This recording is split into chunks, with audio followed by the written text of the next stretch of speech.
à la croix, sur le mont Golgotha, Jésus-Christ a remporté la victoire sur les forces des ténèbres, sur Satan, pour que vous et moi, nous ayons la vie éternelle. Et je dis amen à cela. Mais comment faire pour bénéficier de la victoire de Jésus-Christ?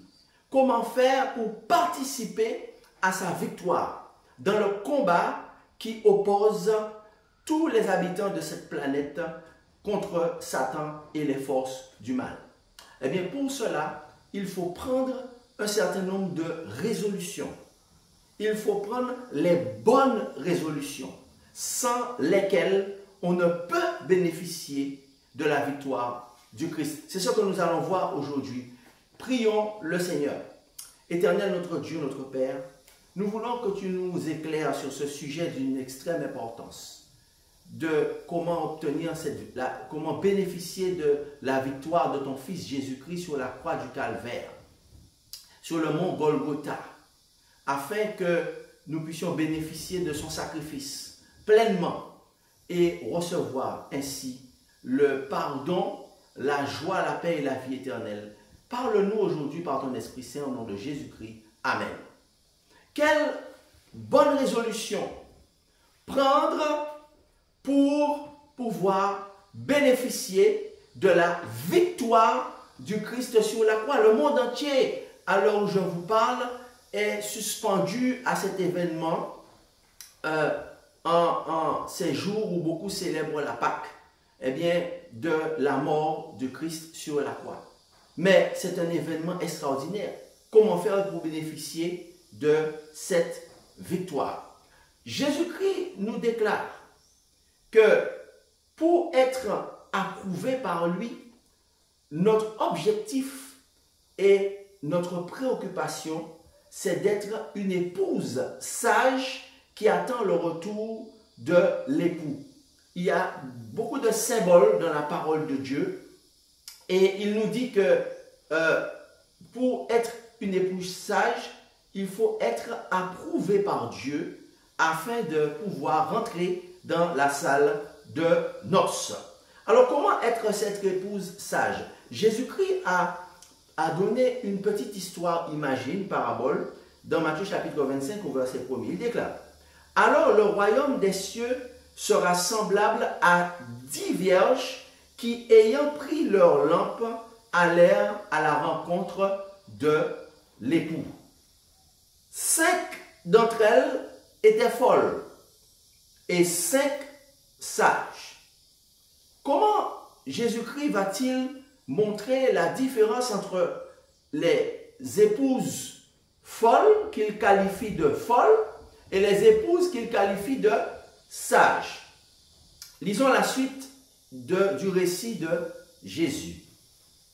Il continue en disant: les folles, en prenant leur lampe, ne prirent point d'huile avec elles, mais les sages prirent avec leur lampe de l'huile dans des vases. Voilà ce qui fait toute la différence entre l'épouse du Christ, puisque tout chrétien représente l'épouse du Christ, le Christ représentant l'époux, c'est que tous les chrétiens possèdent une lampe, mais seulement une partie d'entre eux ont pris une réserve d'huile pour pouvoir alimenter, pour que leur lampe reste allumée. Alors, que représentent ces symboles? Les femmes sages, ou les vierges sages, avaient une lampe. Comment être une femme sage et approuvée par Dieu? Comment être une épouse sage approuvée par Dieu? Premièrement, on a dit qu'il faut avoir une lampe. Que représente cette lampe? Il faut pour cela aller dans le livre des Psaumes, au chapitre 119, et lire à partir du verset 105. Psaume 119 au verset 105, il est écrit: ta parole est une lampe à mes pieds et une lumière sur mon sentier. Ta parole est une lampe à mes pieds et une lumière sur mon sentier. Donc, pour être une épouse de Dieu, il faut avoir sa parole. Il faut être conduit par sa parole. En effet, qui oserait, qui penserait se déplacer en voiture en pleine nuit sans allumer les phares de son véhicule? C'est l'accident assuré. C'est la mort presque instantanée. Donc on voit qu'il est indispensable pour circuler la nuit d'avoir une lumière. Donc ce qui signifie que la parole de Dieu, c'est la première résolution que l'on doit avoir, c'est de se laisser conduire dans ce monde de ténèbres, dans ce monde en décadence morale et sociale par la parole de Dieu. C'est premièrement avoir une lampe qui est ma boussole pour éclairer mes sentiers. Maintenant, la lampe ou la parole de Dieu, c'est la lampe qui est la parole de Dieu, est à méditer chaque jour. C'est pourquoi le même psalmiste déclare dans Psaume 1er, n'est-ce pas, que heureux l'homme qui ne marche pas selon le conseil des méchants, qui ne s'assied pas sur la voie des pécheurs, n'est-ce pas, qui ne reste pas en compagnie des moqueurs, n'est-ce pas, mais qui médite la parole de Dieu et qui la médite jour et nuit. Donc cet homme qui est heureux, c'est un homme qui est conduit par la parole de Dieu, une femme qui est conduite par la parole de Dieu et qui la médite jour et nuit. Donc il faut bien méditer la parole de Dieu. Attention, attention, je peux avoir une lampe dans la main, mais qui n'a pas d'huile. Puisque à l'époque, nous savons que l'électricité n'avait pas encore été découverte et que les gens s'éclairaient avec de l'huile, avec des mèches qui étaient trempées dans de l'huile. Donc par conséquent, je peux avoir une lampe, comme les lampes à pétrole que certains ont connues dans leur enfance, mais il n'y a pas d'huile dans cette lampe. N'est-ce pas? Donc, il faut pour que je prenne la résolution déjà d'avoir ma lampe, c'est-à-dire d'être conduit par la parole de Dieu, mais il faut aussi que la lampe des femmes sages était allumée. Il faut garder sa lampe allumée. Qu'est-ce que cela représente? Donc, les femmes sages ou les vierges sages avaient de l'huile, avaient pris une réserve d'huile pour que quand l'huile qui est dans la lampe va se terminer, qu'ils puissent en mettre une réserve et pour avoir la lampe toujours allumée. Que représente l'huile?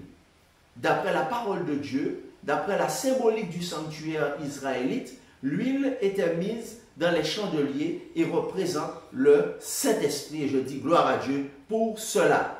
Donc pour être une femme sage, approuvée par Dieu, une vierge sage et non une vierge folle, je dois demander à Dieu et je dois prendre la décision que ma lampe reste allumée. Et je dis gloire à Dieu pour cela. Comment est-ce que ma lampe peut rester allumée? Je peux avoir la parole de Dieu dans la main, mais pourtant, la parole de Dieu qui est la lampe est éteinte pour moi. Pourquoi? Parce que je laisse la parole de Dieu bien rangée dans mon sac d'église, que je prends une fois par semaine pour aller à l'église, où je peux laisser la parole de Dieu bien rangée dans ma bibliothèque. J'ai acheté plusieurs Bibles, j'ai acheté de belles Bibles qui ornent ma bibliothèque. J'ai plusieurs versions, plusieurs dimensions et je ne les lis pas. Et en réalité, l'ennemi de nos âmes qui sait quelle résolution nous devons prendre en ce début d'année, quelle résolution nous devons prendre en ces temps de la fin pour bénéficier de la victoire du Christ sur la croix, il fait tout ce qui est en son pouvoir pour que nous n'ayons pas le temps d'ouvrir la Bible et de la lire. Nous sommes constamment sollicités par notre activité professionnelle. Nous sommes submergés par notre activité scolaire quand on est un élève. Nous sommes envahis par toute espèce de loisir. Il est bien loin le temps où il y avait 3 chaînes de télévision. Certains ont connu cela. N'est-ce pas, la première, la deuxième, la troisième. Aujourd'hui, on a 150, on a 200 chaînes de télévision. Ne parlons même pas des réseaux sociaux qui sont nombreux, n'est-ce pas, et qui accaparent 15 heures de la vie de certains de nos adolescents par jour. Donc, tout cela, n'est-ce pas, en parlant justement des loisirs, il n'y a rien de mal à avoir un loisir, mais quand le loisir occupe tout notre temps, que ce soit la Champions League, ou que ce soit la Ligue 1, la Liga, n'est-ce pas, la Bundesliga, ou peu importe, n'est-ce pas, la Première Ligue, eh bien, si cela occupe tout notre temps, ça veut dire que nous sommes tombés dans un piège. Le piège qui consiste à détourner notre attention de la méditation. Il ne s'agit pas de lire simplement la parole de Dieu. Il s'agit de la méditer. Parce que dites-moi, lorsque nous nous asseyons à table pour manger, est-ce que nous prenons le plat de nourriture et nous le versons dans notre bouche? Et après nous prenons un demi-litre de jus, nous le versons? Non, nous prenons le temps de mastiquer les aliments, nous prenons le temps de les déguster, nous prenons le temps de les apprécier, parce que nous savons que la digestion commence dans la bouche. C'est parce qu'on nous a appris à l'école. On nous a appris que la digestion commence par la mastication. On nous a appris que nous avons des papilles gustatives et que nous devons goûter, apprécier le goût des aliments. Donc il en est de même pour la parole de Dieu, que nous devons non pas lire simplement, mais méditer. Aller en profondeur. C'est ce que signifie que les vierges sages avaient pris une réserve d'huile et que cette lampe était allumée. Parce que nous pouvons avoir la lampe, nous pouvons avoir la parole de Dieu, mais la lampe est éteinte. Donc, nous devons prendre la décision que notre lampe reste allumée. Et je dis gloire à Dieu pour cela. En effet, comment est-ce que nous allons avoir cette lampe allumée? C'est en méditant la parole de Dieu, le Saint-Esprit qui a été envoyé afin de me conduire dans toute la vérité, va m'éclairer et me remplir de sa présence. Alléluia. La présence du Saint-Esprit en moi va ouvrir mon intelligence afin de ne pas tomber dans les pièges du diable qu'il va placer sur ma route. Nous lisons dans le psaume 119 au verset 130, « La révélation de ta parole éclaire. Elle donne de l'intelligence aux simples. » La révélation de ta parole est claire, elle donne de l'intelligence aux simples. Donc, nous voulons que nos enfants soient intelligents, n'est-ce pas? Nous voulons que nos foyers soient intelligents, que nos épouses soient intelligentes. Nous vantons l'intelligence de certains, mais l'intelligence, qui est-ce qui la donne? Est-elle innée ou est-elle acquise? Voilà une bonne question en psychologie, en pédagogie, en anthropologie. L'intelligence a un aspect inné, nous le savons bien, mais l'intelligence a aussi beaucoup d'acquis. Ça veut dire que l'intelligence est un don du Saint-Esprit. Parce que qui est intelligent? Si ce n'est celui qui a créé l'homme et celui qui a créé le cerveau de l'homme. Donc, pour pouvoir rendre nos enfants intelligents, nous sommes prêts à dépenser de l'argent pour lire les classiques de la littérature. Nous sommes prêts à dépenser de l'argent pour leur offrir des encyclopédies et toute espèce de jeux éducatifs.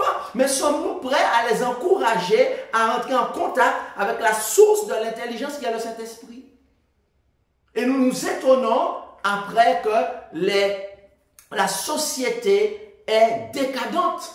Oui, en faisant des marches, oui, en faisant des minutes de silence, oui, en faisant des recueillements, nous allons amener la réflexion de nos concitoyens, mais la parole de Dieu nous dit que c'est le Saint-Esprit qui rend intelligent, et je dis amen à cela.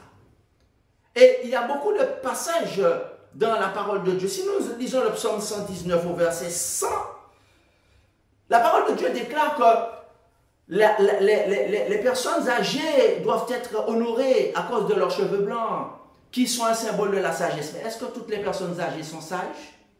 Oh, je suis sûr que nous avons des exemples au milieu de nous de personnes âgées qui ne sont pas des exemples et qui ne sont pas sages. Et que nous avons des exemples de personnes âgées qui sont sages. Nous avons des exemples de jeunes qui sont sages. Mais qu'est-ce qui fait la différence? Dans Psaume 119, verset 100, nous lisons « J'ai plus d'intelligence que les vieillards. » Je reprends. « J'ai plus d'intelligence que les vieillards, car j'observe tes ordonnances. » Alléluia! Qu'est-ce qui nous rend intelligents? Ce ne sont pas les cheveux blancs, parce que Hitler était plus âgé que la majorité des jeunes, mais il était le plus fou de sa génération. Et nous pouvons en citer d'autres. Donc, ce n'est pas les cheveux blancs qui nous rendent intelligents, ce n'est pas l'expérience qui nous rend intelligents, mais le psalmiste déclare que j'ai plus d'intelligence que les vieillards, car j'observe tes ordonnances. Et si nous lisons au verset 104, nous lisons par tes ordonnances, je deviens intelligent. Alléluia. Ce n'est pas moi qui le dis. Par tes ordonnances, je deviens intelligent. Aussi, je hais toute voie de mensonge. Lorsque les gens aiment le mensonge, lorsque les gens pratiquent le mensonge, lorsque les gens défendent le mensonge, lorsque les gens, au lieu de prier pour avoir le Saint-Esprit, se permettent d'édifier, de magnifier le mensonge, c'est parce qu'ils ont-ils demandé à Dieu de leur donner l'intelligence. Parce que c'est Dieu qui donne l'intelligence. Si nous croyons que par nos études, par nos recherches, par tous les auteurs que nous cherchons, nous aurons l'intelligence, ah bien là, nous sommes mal tombés. Parce qu'il dit que c'est les ordonnances de Dieu qui nous donnent l'intelligence. Alors nous connaissons les commandements, mais est-ce que nous connaissons les ordonnances? Est-ce que nous connaissons les préceptes? Nous parlons que des commandements, les 10 commandements, oui les commandements, etc. Mais Dieu dit que c'est par les ordonnances aussi. C'est-à-dire les préceptes, par tous les aspects de la loi de Dieu que nous devenons intelligents. Et n'insistons pas seulement sur les commandements, mais insistons aussi sur les ordonnances, insistons aussi sur les statuts, sur tout ce que Dieu dit qui nous rend intelligents. Et je dis amen à cela. En effet, chers amis, si nous voulons bénéficier de la victoire du Christ et non pas tomber dans les pièges du diable, eh bien c'est le Saint-Esprit, la présence du Saint-Esprit en moi qui va ouvrir mon intelligence afin de ne pas tomber dans les pièges du diable qu'il va placer sur ma route. Parce qu'il y a des pièges qu'il place sur ma route.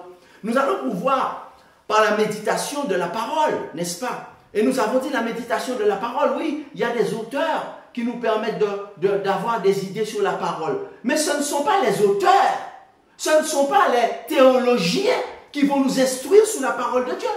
Mais c'est le Saint-Esprit, alléluia. C'est le Saint-Esprit. Parce qu'il est écrit dans Jean chapitre 14 et le verset 26, nous allons lire ce que dit la parole de Dieu. Dans Jean chapitre 14 et le verset 26, ce que déclare le Seigneur Jésus-Christ, il dit, mais le consolateur, l'Esprit Saint, que le Père enverra en mon nom, vous enseignera. Il ne dit pas les théologiens vous enseigneront. Il ne dit pas les hommes instruits dans les Écritures vous enseigneront. Il dit le consolateur vous enseignera toutes choses et vous rappellera tout ce que je vous ai dit. Et il continue, si on n'a pas compris ce qu'il a dit, eh bien, il précise plus loin dans une autre conversation avec ses disciples dans Jean 16 et le verset 13. Voilà ce qu'il déclare. Jean 16, verset 13, il dit, quand le consolateur sera venu, the comforter en anglais, the comforter, le paraclète en hébreu, en grec, le paraclète, parakletos. Il dit quand le consolateur sera venu, l'esprit de vérité, il vous conduira dans toute la... Il dit les théologiens, il dit les hommes de sciences théologiques, il dit ceux qui décortiquent la théologie, non. Il dit, le consolateur vous conduira. Donc c'est lorsqu'on médite la parole de Dieu, le consolateur, le Saint-Esprit nous conduit et nous aide à ne pas tomber dans les pièges du diable. Amen. Nous allons pouvoir, par la parole de Dieu, par la méditation de la parole de Dieu, chaque jour, remporter la victoire sur Satan et dire comme Jésus, il est écrit. Amen. Nous n'allons pas dire les théologiens déclarent. Nous allons dire, il est écrit. Jésus n'a jamais dit au diable dans le désert, tel théologien, Gamaliel a dit, Jésus a dit, il est écrit. Amen. Et il citait la parole de Dieu. Alléluia. C'est ainsi que nos lampes sont allumées. Et c'est ainsi que Satan va perdre. Satan qui a déjà perdu, nous allons bénéficier de la victoire du Christ. Alléluia. En lisant la parole de Dieu et en la méditant, nous allons garder notre lampe allumée. Alléluia.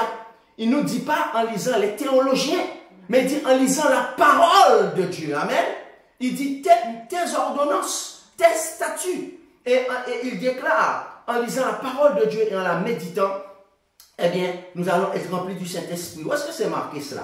Nous voyons ça dans Somme 119 et nous allons lire au verset 14. Somme 119, nous allons lire à partir du verset 14. Voilà ce que la parole de Dieu déclare.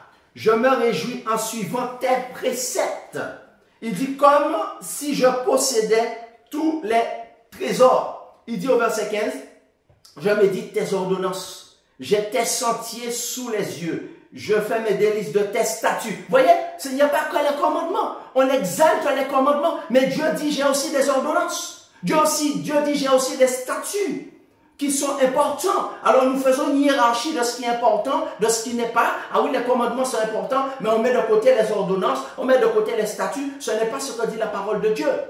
La parole de Dieu déclare que lorsque nous méditons toute la parole de Dieu, il dit à la loi et au témoignage. Pourquoi on veut s'arrêter seulement sur la loi? Seulement sur les commandements de Dieu? Mais il dit qu'il y a aussi le témoignage. Ainsi, chers amis, en méditant toute la parole de Dieu, nous devons être équilibrés dans notre approche de Dieu. Eh bien, nous allons garder notre lampe allumée et être remplis du Saint-Esprit. Sa présence va se révéler, va se renouveler chaque jour en nous. Alléluia. Ça, c'est la deuxième résolution. Première résolution, on a dit c'est avoir la parole de Dieu. C'est qui est notre lampe allumée. Deuxième résolution, on a dit que avoir la parole de Dieu, c'est-à-dire être conduit par la Bible. Deuxième résolution, on a dit c'est méditer la parole de Dieu. Méditer la parole de Dieu. Et non pas méditer les théologiens. Non pas méditer les hommes de science, n'est-ce pas, qui peuvent être égarés. Mais méditer la parole de Dieu. C'est-à-dire, le psalmiste détaille. Il dit ta loi, les 10 commandements, mais il dit aussi tes ordonnances. Il dit aussi tes préceptes, il dit tes statuts. Ne faisons pas de hiérarchie en disant oui, c'est pas les commandements, mais on veut mettre de côté les ordonnances. Par exemple, dans 1 Corinthiens 11, il y a l'ordonnance de la Sainte Seine, n'est-ce pas? Il y a aussi la tenue des femmes dans les assemblées religieuses. On veut mettre de côté les ordonnances, mais on veut garder seulement la loi de Dieu. Non, c'est tout un ensemble qui représente la parole de Dieu.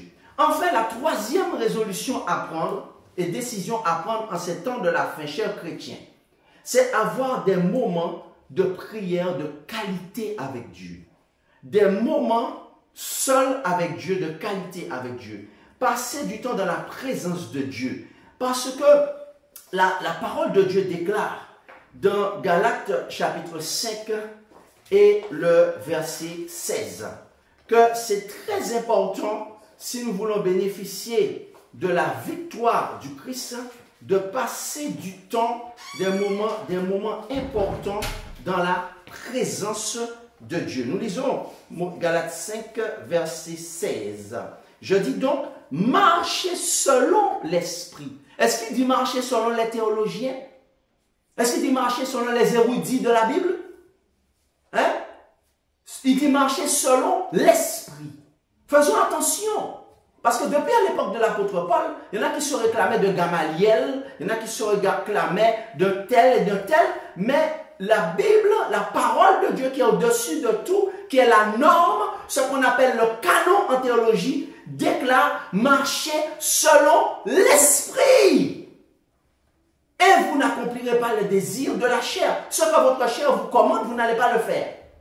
Ainsi, troisième résolution, c'est prendre une décision à prendre, c'est passer des moments de prière, de qualité avec Dieu, afin que nous puissions marcher selon le Saint-Esprit. Nous allons prier en tout temps. Il est écrit 1 Thessaloniciens 5:17, prier sans cesse. Au dernier jour, Jésus va mettre dehors des chrétiens dehors de son royaume, car il leur dit, retirez-vous de moi, je ne vous ai jamais connu. Parce qu'en réalité, cette troisième résolution est extrêmement importante si nous voulons avoir la victoire, bénéficier de la victoire du Christ. Dans Jean chapitre 10 et au verset 27, nous lisons ceci. Jésus dit, mes brebis entendent ma voix et elles me suivent. Mes brebis entendent ma voix, je les connais et elles me suivent. C'est avoir une relation avec Jésus. Non pas avoir une relation avec les théologiens. Non pas suivre ce que nous disent les pasteurs. Mais avoir une relation avec Jésus. Il dit, mes brebis, je les connais. Ça veut dire que j'ai une relation intime avec elles. C'est ça une relation de qualité avec Dieu. Parce que Jésus va dire au dernier jour à des gens qui ont fait des miracles, à des gens qui ont chassé des démons, je ne vous ai jamais connu. Retirez-vous de moi. Ce que Jésus attend, c'est que nous puissions avoir des moments de qualité avec lui. Passer du temps dans la prière avec lui. C'est avoir une relation intime et personnelle avec lui. Chers chrétiens, les temps deviennent de plus en plus difficiles. Satan est relâché. Et son objectif, c'est de nous faire tomber et fléchir les genoux devant Baal. Si nous restons dans la prière, la parole de Dieu nous dit que Jésus, Marc 1, verset 35, avant même que le jour se lève, allait dans un lieu désert pour prier. Eh bien, si nous restons dans la prière comme Jésus l'a fait, eh bien, nous allons, Jésus qui se réveillait de bon matin pour prier, comme Daniel qui priait 3 fois par jour, Dieu dans son grand amour va nous révéler les pièges et les projets de Satan pour notre vie. Comme cela, nous resterons connectés chaque jour avec notre Dieu. Plus de prière, plus de puissance. Les disciples à Gethsémani, Jésus leur a dit, venez prier avec moi. Ils n'ont pas prié, ils ont préféré dormir. Jésus leur a dit, mais vous dormez au lieu de prier. Le moment est grave, c'est le moment de passer du temps dans la prière à tout moment. Eh bien, qu'est-ce que nous devons demander dans nos prières? Jésus nous dit, nous devons demander à Dieu d'augmenter notre foi. Que demandons-nous à Dieu dans nos prières, chers amis? Nous devons demander à Dieu d'augmenter notre foi. Nous devons demander à Dieu de changer notre caractère. Nous devons demander à Dieu d'avoir les armes du chrétien. Nous devons demander à Dieu d'avoir le fruit de l'esprit, tous les aspects, les 9 aspects. Nous devons prier pour tous les saints, nous dit la Bible. Nous devons confesser de notre bouche que Jésus est Christ, que Jésus est notre Seigneur et notre Dieu. Nous devons l'exalter et reconnaître qui il est et l'adorer en esprit et en vérité. Et nous devons rechercher sa sainteté. Vous voyez tous les sujets de prière que nous devons avoir. Eh bien, c'est pour ça que nous allons dire, Seigneur, l'évangile a sonné aujourd'hui. Cloche a sonné l'évangile. Eh bien, paix, salut en Jésus. Paix, salut à celui qui va prendre ses résolutions et qui va bénéficier de la victoire du Christ.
Dans les bontés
Jésus, cloche résonnée encore, paix, salut en Jésus, recevant tout ce trésor, votre voix blanche fidèle va parcourant en l'univers, supplier tous les rebelles, oui gémissant dans les fers, pour chercher la délivrance, le pardon, la liberté, en Christ leur seule espérance, pour le temps